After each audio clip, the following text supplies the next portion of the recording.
Uri ng inflasyon. May dalawang uri ang inflasyon. Una, ang demand pull. Pangalawa, ang cost push.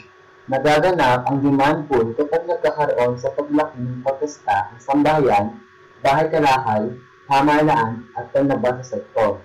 Dahil dito, nagkakaroon ng shortage sa pamilihan kaya ang mga presyo ng bilihin ay tumataas. Samantalang ang cost push ay ang pagtaas ng mga gastusin pangproduksyon ang siyang sanhi ng pagtaas sa presyo ng mga bilihin. Halimbawa ay nakasapagawa. Kapag nagkakaroon ng pagtaas sa sahod, maaari itong makaapekto sa kabuuang presyo ng mga produktong ginagawa. Dahilan at bunga ng inflasyon. Unang dahilan nito ay ang pagtaas ng supply ng salapi. Bunga nito, tataas ang demand o ang paggasta kaya mahatak ang presyo ay taas.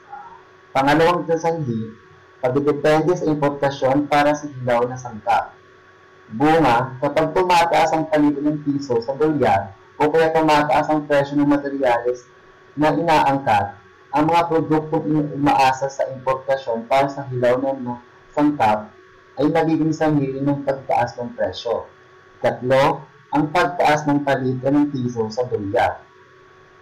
Dahil sa kakulangan ng pumapasok ng dolyar, bumababa ang halaga ng piso.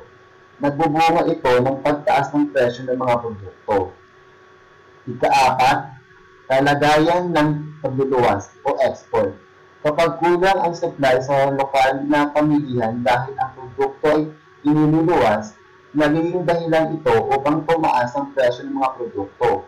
Kapag mataas ang demand kaysa sa produkto, ito ay nagdudulot ng pagtaas ng presyo. Ikalima, monopolyo o kartel. Nakapagkakontrol ang presyo ng sistema ito. Kapag kontrol ang presyo at dami ng produkto, malaki ang posibilidad na magiging mataas ang presyo. Ika-anim, pambansang utang. Sa halip na gamitin sa produksyon ng bahaging pambansang budget, ito ay napupunta lamang sa pagbabayad ng utang.